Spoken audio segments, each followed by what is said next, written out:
pag-usapan natin ang friendship ninyo. Naalala niyo ba kung kailan kayo first nag-meet, nagpalagayan ng loob? Kaming tatlo po. Hindi, kayong apat nila, Ma'am Sheila. Ma'am si Jules, Kasama ako. Kailan ito, AC?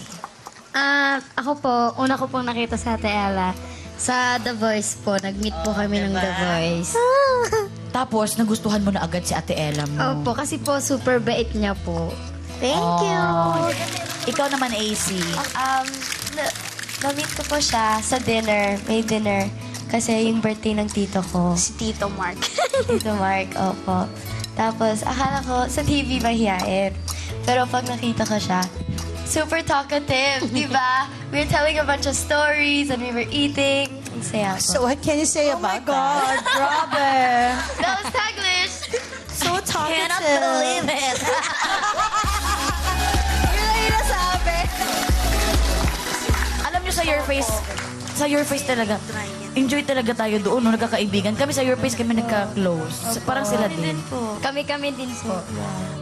AC, sabi mo raw, habang tumatagal, never daw nagbago si Ella. Paano ito? Yes po.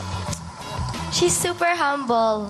Even though, you know, she went to US na po, tapos sa Little Big Shot, she's still the same po. She's always humble and still caring. She's never changed po.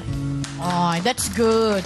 Dapat maging pamarisan yan sa ating mga kabataan na kahit anumang marating, talagang humble pa rin. Marunong lumingon sa pinanggalingan. Yes! Ay, Ella na lang. Ella, pwede ka bang maistorbo? Nilagay ko na po yung food coloring para Hindi po pa namin tinatanong. Ano ba yung tanong? Okay lang, Ella. Sige, go. Ilagay mo na yung food coloring na yan. At tapos na siya. Ay, ang bilis Nagawa ko naman. na. Pwede nang kainin yan? So Ayan. ilalagay na siya sa tray.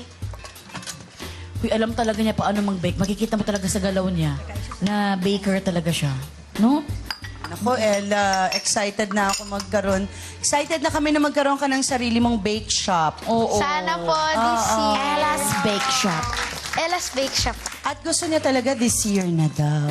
As in? Oo, sabi niya sana po this year, oh. Ay, mami, sana i-pursue natin yan.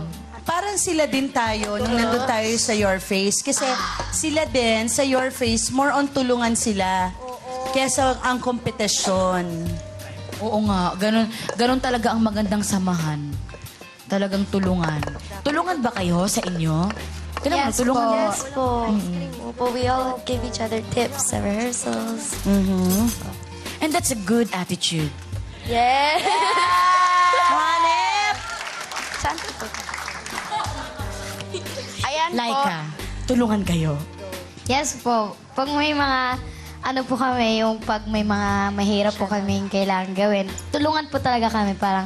Parang ano po, si Ate Ella, palagi po siyang pag mayroong yung song po na hindi po namin masyadong kabisado, siya po yung nagtuturo po sa amin. Wow. Ano ang ipinapasalamat mo kina Laika at AC, Ella, sa lahat din ng kaibigan mo dito sa industriya? Ayan po, nagpapasalamat po ako kay na AC, kay Laika po. Kasi po parang, yung alam niyo po, yung pag medyo sad ka po, sila po yung magsasabi na, "Oy, Ella, okay lang yan.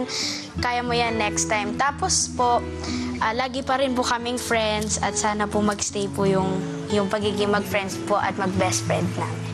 Wow! Ano ang nagpapasad kay Ella? Ano nagpapasad sa'yo, Ella?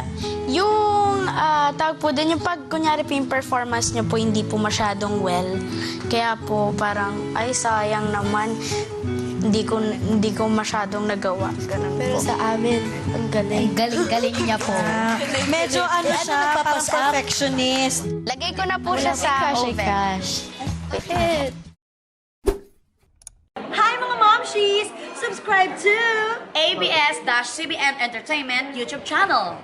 para maging updated kayo sa magandang buhay. For more videos, just click the I button.